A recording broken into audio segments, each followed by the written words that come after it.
Howdy YouTube neighbors. If you're watching this on release day, then it's April 1st, 2024. But this is no joke. It's the Beyonder Clan review. For those who haven't seen anything else about it, I'm honestly not sure what you're going to get out of this video. I'd recommend you go back and watch some of my other Covenant 1 adventures featuring the clan if you really want to understand this custom clan. But if you're in that boat, here's the summary.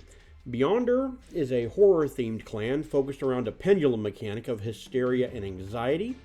Their champions and banner units are semi-randomized each run. And I'll go into further detail later in the video, but for everyone else, let's cut to the chase. Where would I rank Beyonder compared to all the other custom clans? Well, as of the state of the clan in mid-March 2024, I would put it second to Equestrian. They're both well-designed clans, and honestly, they're both content that I would pay money for. I would do so for Equestrian in a heartbeat, but for Beyonder, I'd probably give it at least a second thought. There are some tweaks I'd really like to be made to the clan in order to enhance its enjoyability, but it's clear to me that ThreeFishies makes the best custom clans in Monster Train, period. So, there's a lot of good to be found in the Beyonder clan, but I feel it's important to address the bad first. So, let's talk about the elephant in the train car. Okay, first and foremost, this right here should not happen. So this is an actual screenshot from one of my videos, and this is not the only time I saw a triple clan magic shop. Of these three, the only one that's probably honestly fine is Veilstone. If you care about spell damage, the card you're giving +2 to is probably either already afflictive or you want it to be afflictive. Voidstone's a problem because -1s in the magic shop is one of the few guaranteed things in Monster Train, and runs are really reliant upon that certainty. Being locked out of -1s because it would be detrimental for the spell that you're trying to make cheaper to be compulsive is, well, it's just wrong. It feels bad, and no game design decision should ask you to pay resources to make a card worse. But as bad as that is, Stone to Stone is even worse. When you're going to a magic shop, you're probably looking for holdover, remove consume, or double stack. These are powerful alterations to a spell that accelerate the player's ability to win a run in the same way that multi-strike, quick, and endless do in the steel shop. Therapeutic, while sometimes nice to have, does not fit that bill, and it changes the odds from 1 in 4 to find what you're looking for to 1 in 5, a difference between 25 and 20%. That just makes magic shops objectively worse for having Beyonder as the primary or the secondary clan. So let's talk solutions. How would I fix this problem?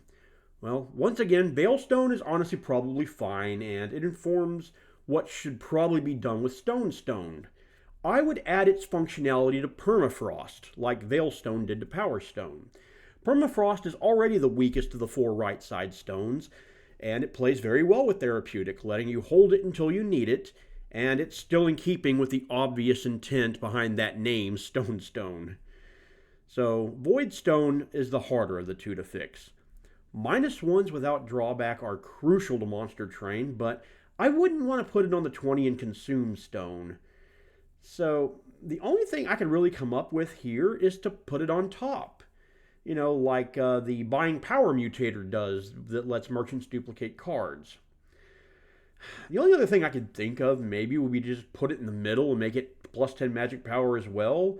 Or maybe grant Entropic, though that could turn some Daze cards into absolute nightmares. So I don't know how I feel about that solution, honestly. Anywho, the only other problem I have with the clan involves how it handles its units and its champions.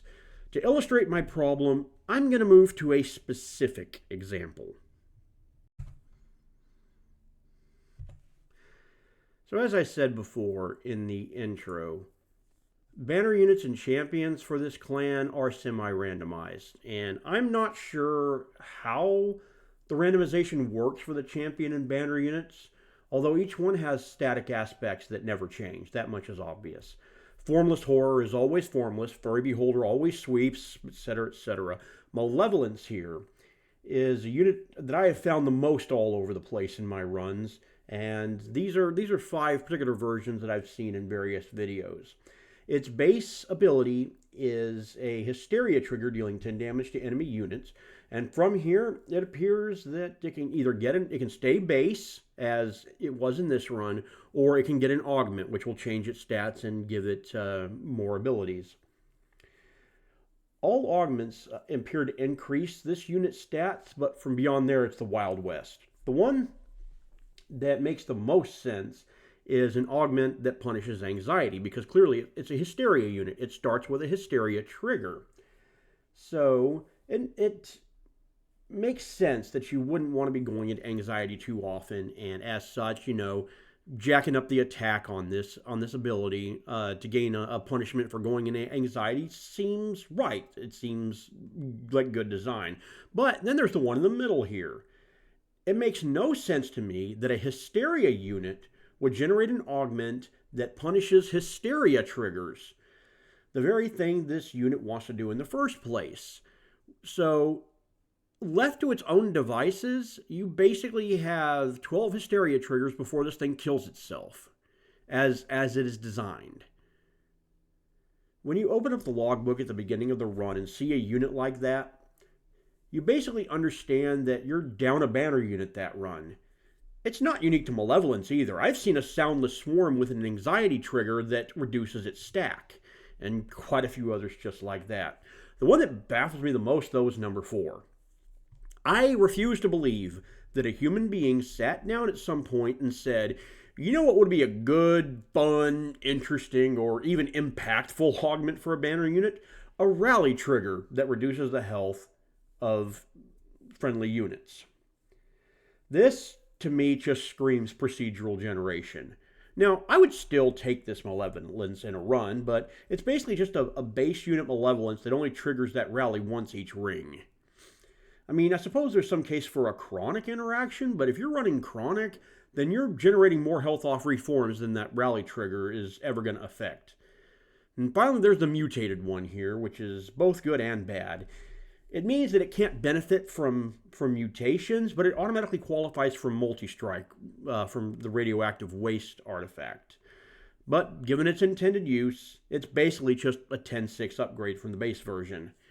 Alright, let's move into the logbook and look at some units to go into further detail. Okay, let's go ahead and begin the unit review portion of this clan review. As I said before, there's a degree of randomization every run, and this can become onerous because it's one more piece of homework you have to do before you start your run. Well, I mean, I suppose you could YOLO it like I did during my first look video, but that sounds like a great way to lose a run, especially at Covenant 25. Even the unit essences are randomized to a great degree, and they can be even more all over the place. Take Vexation's infusion here, for example. You would never assume this unit has a Hysteria trigger in its infusion, but these are the things that you need to know at the beginning of the run so that you know what's available as far as your scaling infusions for that run go. Now, as for the 6 banner units on their own, they're all at least decent, and they're a good spread. You're guaranteed a chance at 1 formless unit that's immune to panic, 1 soundless unit that's immune to neurosis, a tanky unit that gives jitters for anxiety, and a backline unit that hits for 10 for the floor on Hysteria. Furry Beholder is a guaranteed sweeper, but depending on your run, he may be amazing or nigh unplayable due to whatever augment he gets. And Vexation is a big beefy unit that makes you discard at random. Well, not necessarily beefy, but definitely hard-hitting unit that makes you discard at random after summoning him. With one exception, obviously, I've picked them all in a run at some point. Honestly, I suspect I just never saw a good argument during the run to take Soundless Swarm, a good augment for him, and honestly, I played far more Hysteria-focused runs than anxiety-focused ones, and I'm gonna go more on that later. So there are 2 common units in this clan, and they're both excellent. Microaggression is floor-wide scaling, and Three-Eyed Fish is floor-wide stealth. Fluoride fish. Ugh, floor-wide stealth for their triggers for hysteria and anxiety specifically. Now, both of them really need a plus 25 health or some sort of chronic or endless solutions for them to be effective in the late game, but I'm always happy to see either of them when they show up. Now, let's move on to the rare units, because I'm really impressed with their design. Each of these 3 rares exemplifies one specific playstyle for the clan.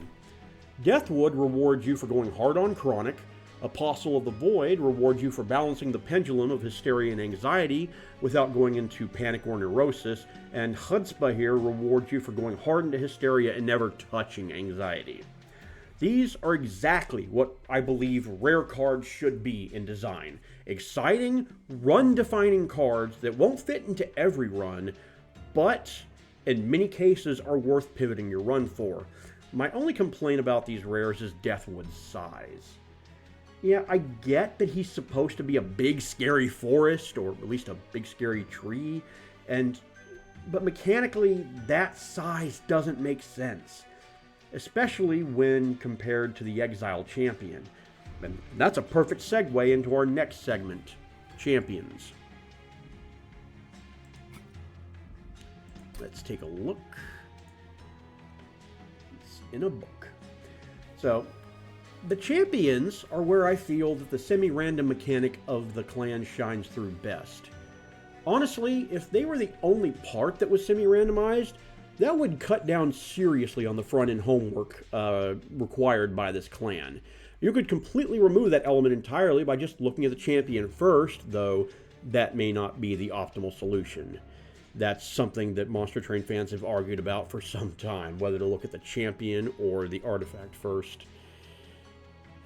Now, it's hard to evaluate the champions in a review video because of how difficult it would be to actually see all the possibilities. Heck, my favorite version of Locomotive, the one where he retreats to your hand every single round, isn't even represented here. But like the later developed Exiled and Wormkin champions, their design pretty much informs you the kind of run you're probably going to be building around. I mean, just looking at these 3 here, you got one option to make mutated units and scale them hard, so long as, you can keep them alive. You've got a Sweeping Jitters champion and a Formless champion that's immune to panic. So Locomotive reminds me a lot of Spine Chief in that he's going to be front and center in the run and is going to be taking up a lot of space doing it. But he's worth it. I don't recall ever throwing away my champion on a Locomotive run. Now, on the Exile side, Epidemial is the exact opposite.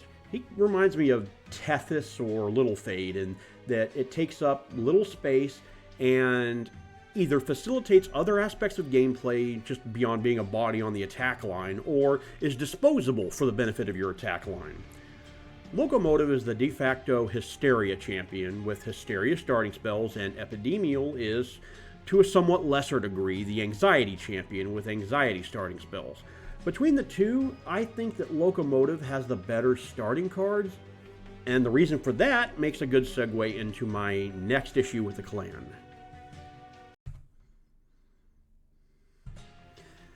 To best encapsulate the feel of the pendulum mechanic, I have chosen the 9 entropic spells in the clan, plus the one that grants in Entropic. So Entropic rewards you for going into panic or neurosis by hitting +3 or -3 on the mania scale. If you do, Entropic doubles the effects of that spell. However, panic causes you to take double damage, and neurosis is a paralysis buff that's even stronger than daze. Seer Mind is the default champion starter, and it's very solid. If you start at Mania 0, it's afflictive, so it will increase it to Mania 1, dealing 8 damage to the front enemy unit. That's already better than Frozen Lance, so long as you're not negative in Mania. At 2 Mania, that's 16 damage. Once you go into Panic at 3 Mania, that's an insane 48 damage. At 4 Mania, 64 damage. so on and so forth. And that alone is great reward for going into panic, but honestly, they're probably best used to increase mania for the benefit of your other afflictive spell damage cards. Mass Hysteria, which hits the entire floor. Seizure, that's basically Seer Mind, except instead of 8, it does 25 per. And then Looking Stars, which is 23 times. The absolutely insane massive damage you can deal with these spells serves as a great reward for going deep into panic, which itself can be mitigated by the same answers you'll need to deal with Seraph the Patient. Daze, Stealth, Massive Healing, or even just a formless unit in the front, protecting the units in the rear with stacks upon stacks of panic, because formless units are immune to panic. On the other side, Ocular Infection is the Exile starting card. It applies jitters for going negative on the mania track. And we'll talk about jitters a little bit more later, but it doesn't have the same kind of synergy as with the other compulsive entropic cards that Seer Mind has with the afflictive ones. One of them grants chronic to your units, and the other one grants stealth. Now, even that is anti-synergistic with the rare existential dread, which inflicts neurosis on the enemy line similar to Frenzied Swarm. Whereas all the afflictive entropic cards deal spell damage, and there's even one more afflictive than compulsive entropic card. There's the issue of neurosis itself, which is far harder to mitigate than panic. You either need to avoid neurosis entirely with soundless units, or have on speed dial some means of removing negative status effects like coping mechanism or resin removal, effects which will, for that matter, also mitigate panic. So this leads into my largest criticism of this clan. Mania is not balanced. There are clear rewards for going high into positive mania, and panic is far easier to mitigate, whereas the rewards for going high into negative mania are less clear, and neurosis is far more difficult to mitigate. If I'm building a compulsive deck, I'm likely either balancing between compulsive and afflictive, or I'm playing only 1 or 2 compulsive cards a turn, to enable Three-Eyed Fish or something similar. So let's move on to the common spells. Let's clear that. Common spells. So there's only 3 we haven't looked at. Survival Instinct is the polar opposite of Time to Shine from the Equestrian clan. It gives plus 10 health instead of plus 10 attacks and moves the units to the back instead of to the front. It's a survival card for certain, and not a bad one. And the other 2 are mutations. Body Horror is exclusively a Hysteria scaling card at the cost of health, and that's very common for Hysteria scaling, either taking on damage or negative HP in exchange for attack. And Suction Cups is perhaps one of the best designed cards I've ever seen in a roguelike deck builder. It's compulsive, but it does something different depending on what you're doing with your deck. For a compulsive deck, it heals one of your units, and for a Hysteria deck, it roots an enemy unit, probably in perpetuity if you're casting, if you're getting Hysteria triggers consistently every single turn. I really wish that more cards in the clan were designed like Suction Cups, where you can get benefit no matter what type of deck that you're running, but that's I don't think that would make sense for a few more cards, but definitely not all the cards of the clan. I definitely still want to keep, if I were redesigning this, which I would never do, my vision of it would be something very akin to what's currently in existence, where there's a clear line between what Hysteria does and what Anxiety does, but with utility cards like Suction Cups that can do something depending on what you're going for. So Uncommon is truly a mixed bag for the clan, and that's exemplified by the first 2 cards shown here, Mental Disorder and Desperate Search, both of which discard a whole bunch of cards from the top of your deck but come with caveats. Mental Disorder's nice that it replaces itself Emberwise when played, and that means that you can realistically spell chain it. And it basically just spins the chamber on your Russian roulette to load up on Mania. Most likely Hysteric Mania for spell damage, and then you play out your hand. It's a rare X spell that you'll play first instead of last. Desperate Search basically does one of three things. It looks for a unit if you're relying on non-banner units or you're running hard on Chronic.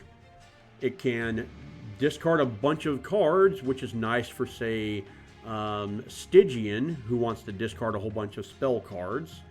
Or, in the unlikely event that you're holding Bone Dog's favor, it just fills your hand up with cards to play. I have videos showcasing all three of these instances, two of which are back-to-back. Forbidden Sticky Note adds Entropic to a spell and freezes it. It's good for turning your secondary clan starters into beneficial spells for your build, because if you have the Afflictive champion, your secondary clan is going to be compulsive, and it's reversed if you have the Exile champion. Heebie-Jeebies is basically a less good Crystalline Seeds.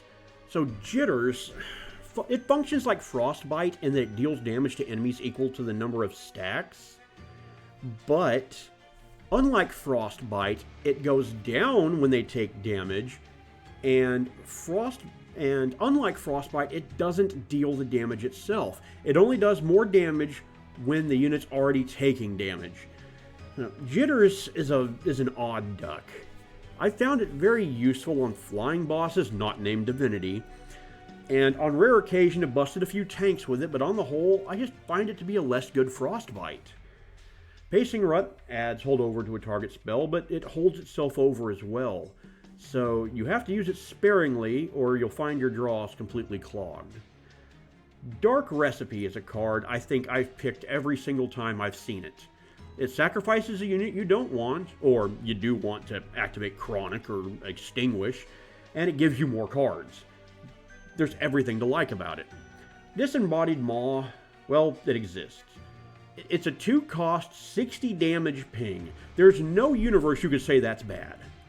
But at the same time, if I'm running afflictive spell damage, I just don't need it. So basically, I'm taking it when I'm running something other than an afflictive spell damage deck, and taking afflictive doesn't hurt me. So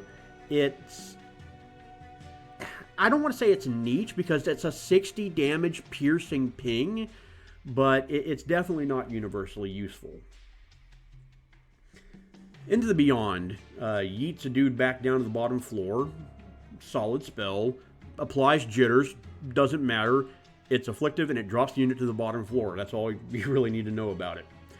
Okay. Paranoia, we've already talked about. Flamboyancy is every bit as odd as its name. I find it too risky to use on enemies unless I know I'm running exclusively compulsive spells, and have found the most success with it overstacking my own floors on runs that I'm doing exclusively afflictive or compulsive. Most likely afflictive because I want to move my units up, not down, generally. Alright, we got one more.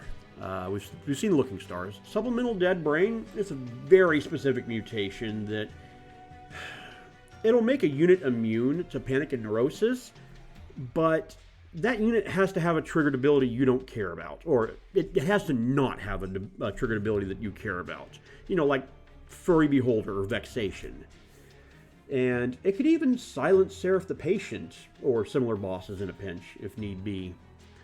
The rare spells in this unit are extremely difficult to evaluate. So the Beyonder Spike. Spike from Beyond, I'm going to be honest, I find it underwhelming. You can't even really remove Consume It, because units can only be mutated once, so you're basically scaling someone +6/+9 per Ember once, which isn't all that much unless you got some crazy Ember generation scheme going. I've certainly done that before, so it's possible, but it's also a one-time shot. It doesn't hurt if you weren't planning to use any other mutations, but if you were, oh, honestly, there's better mutations at lower rarities. Coping Mechanism doesn't feel like a rare. It feels like an uncommon. It essentially does half the job of resin removal at 1 less Ember, and it's therapeutic, which is honestly of dubious value. It's really nice if you need it, but if you're in a position you need it, then you're probably either running something really complicated or you're running from behind. Embrace the madness. Well, Embrace Its Madness needs its own Cliff Notes to understand. Are Cliff Notes still a thing? I mean, now that the internet's everywhere, I don't really know how useful Cliff Notes would be. So, just in case, for my younger viewers, if I have any, Cliff Notes are basically what we used to cheat on book reports for books that we didn't read before the internet was a thing. Oh, right. Anywho, I'm old. So, Embrace the Madness turns all your non-manic cards manic. If you're at +3 mania or higher, it turns them all afflictive. If you're at -3 or lower, they're all compulsive. Anything else, and it's a ratio. 50-50 at 0 mania. At -2 mania, for every 6 cards, 2 would be afflictive and 4 would be compulsive. It's a bizarre math thing. It definitely feels like a rare in its specificity, but in practice, I've honestly found it to be either win more or relatively useless. Highlander. Woo boy, Highlander. Highlander literally saved a run for me on one video. The thing about Highlander, and this is not intuitive given that Mania affects the entire train regardless of floor, it only sacrifices other units on the same floor as the buffed unit. Even so, at +15 attack per unit yeeted, that is some insanely fast scaling if you're running something like Imps, Dregs, Ponies, or even the Exiled Beyonder champion. Existential Dread, we've already covered. Super good if you can go negative in the Mania. Entropic Storm, we looked at but didn't really talk about. So Entropic Storm is basically the exclamation point on an afflictive spell damage sentence, assuming that Seizure and Looking Stars didn't already kill everything on said floor. Primordial Soup, well, it's the Chronic deck rare. That's honestly all that really needs to be said about it. Cerebral Detonation, I've only tried once, with the Exile champion, as I'm sure is intended. What I don't understand is why it costs 4. Sure, under the right circumstances, it can apply a gut-punching amount of jitters to a boss. A, if you've done a good job building up a Chronic unit that ring, and B, you happen to have it in hand when the boss shows up on the floor of said Chronic unit. So, I honestly kind of feel it's overcosted. Definitely rare. It does a rare thing in its specificity, but I don't see it as a 4-cost card. There may be something I'm missing, but I just don't see it. Now, Basket Case. Basket Case is definitely a 5-cost card. It's essentially the Beyonder version of One Horn's Tome, and I think it's better, because Panic and Jitters are far easier to mitigate than Fragile. Alright, there's one last thing to talk about, and that's the clan's artifacts. So Beyonder adds a new artifact to each clan, including other custom clans. I was expecting something to do with the Mania pendulum for each, like maybe something like Mania also triggers Rejuvenate for Awoken. But what we got instead were run-defining artifacts that reward a style of play generally not supported in clan. I can't say I hate that, honestly. Hellhorned, where are we? Inspector Gadget gives multi-strike to units on a floor if all units on that floor are non-banner units. Imps, Train Stewards, Dregs, Drafts, Background Ponies, you get the idea. Awoken has Fasciated Kernels, which is probably the weirdest. It doubles the effect of unit infusions at a higher shard cost. The Stygian one, Malika's Gift, gives your champion Incant Armor 2, making Tethys actually survivable. Umbra gets Shadow Puppeteer, there you are, which gives Shroud units multi-strike. So, in case you were wondering, there are 6 Shroud units. Crucible Warden and Crucible Collector, Morsel Master, Morsel Maker, Shadow Eater, and Overgorger. So, sadly, these all being banner units, this artifact is only valuable if you see it early enough to plan around it, because these are not usually the first choice when it comes to Umbra units. So, Melting Remnant, where things get super weird. Shallow Graves. Your units start off dead, but you get Hallowed Halls every hand. It's the start of the battle, not every hand. Now, it's still Hallowed Halls, but it's not altered, so it costs 2 Ember, which you're going to have to plan around. But if you can pull it off, then you got a pretty good start to scaling a reform deck. Wormkin gets bad eggs, which give you another way to play endless eggs by not hatching them at all, and just letting them explode, hitting all enemy units. Now, I'm not going to cover all the modded clans, but I do want to touch on Equestrian. Equestrian gets Memory Jewel. So, it's because of Memory Jewel that I finally unlocked the Equestrian card frame, because it gives a hint in the flavor text. I had wished I read that before sacrificing Mariano to Nightmare Cannabis a whole bunch of times, thinking that was somehow the key. There's not much to say about Memory Jewel. It rewards you for having a frozen unit in hand, which makes the least popular Mariali a lot more playable. And then finally there's the Beyonder artifacts themselves.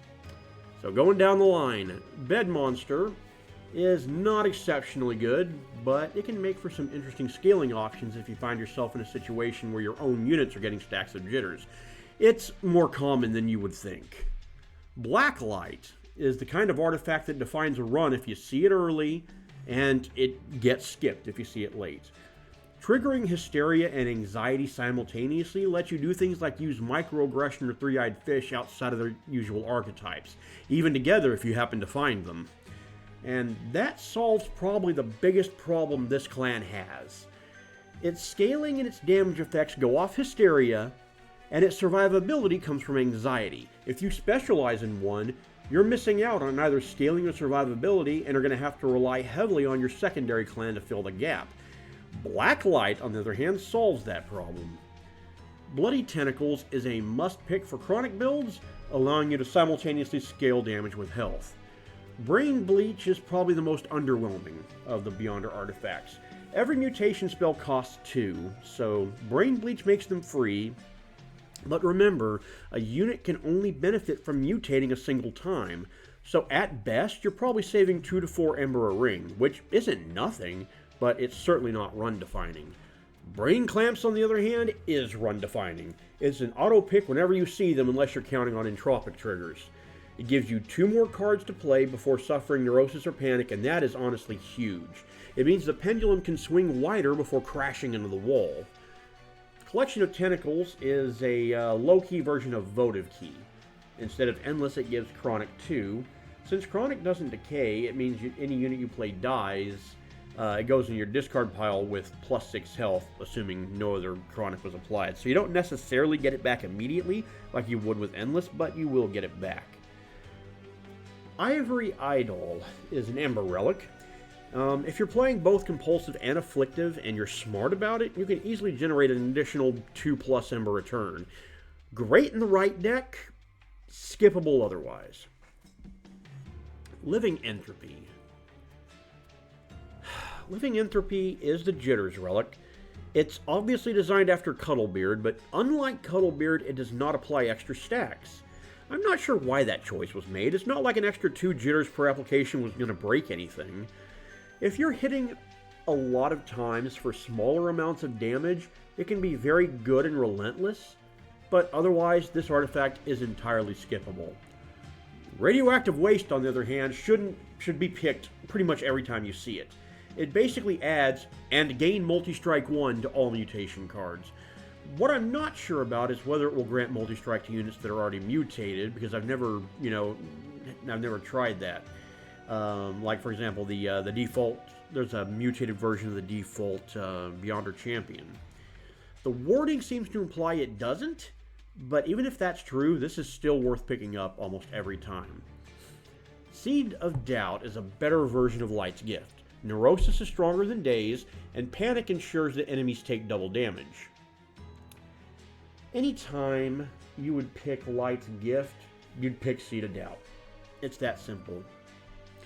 Vial of Black Blood is one of my favorite new artifacts for this clan. Chronic 5 and Stalker is basically super endless for your champion that scales their health by plus 15 on every death. This is, of course, assuming no other Chronic sources. It's a godsend for Tethys and Primordium, very useful for Little Fade and Epidemial. Strangler Wildington has uses for us. You know, there's honestly even some shenanigans to be had with Marshallord Echo, right? Obviously, it's not for every champion, but if the answer to the question of would my champion benefit from scaling endless is yes, grab this artifact. Finally, there's Warped Reality. This one's pretty simple.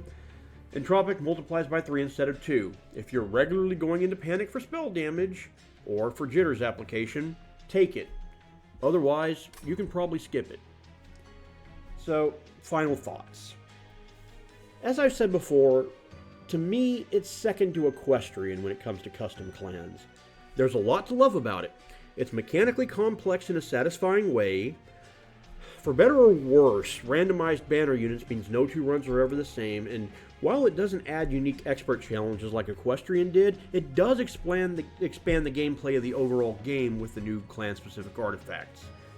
If you have any interest at all, there's no reason not to play if you're on PC. It's free, just try it out for yourself. If you need my recommendation for whatever weird reason, well, consider yourself having it.